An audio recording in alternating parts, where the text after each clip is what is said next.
准备高筋面粉400克，加入3克食用盐增加筋性，温水220毫升，顺着一个方向先搅拌成絮状，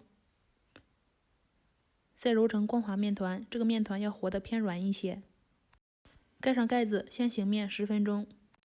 案板上少抹一点油，取出面团揉光滑。醒过10分钟之后，面团就容易揉光滑了。之后再分成均匀的8个小剂子，每个小面团大概50克。再把每个小面团搓成圆柱体。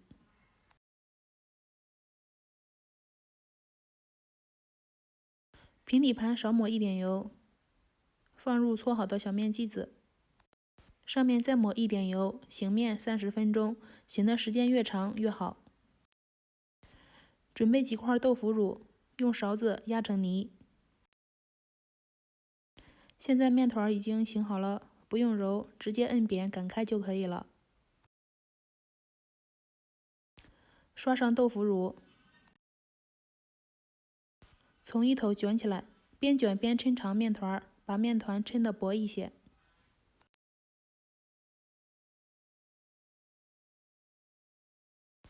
从一头卷起来，收口放在下面。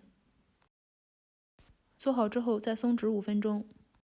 之后拿起第一个做好的，案板上少抹一点油，双手把面团摁开摁薄就可以了。锅内刷油，选择中火，盖上盖子预热3分钟。放入饼皮，盖上盖子，再焖2到3分钟。之后翻个面，盖上盖子，再焖4分钟，中间多翻2次面就可以了。腐乳馅儿饼煎至两面金黄就可以出锅了。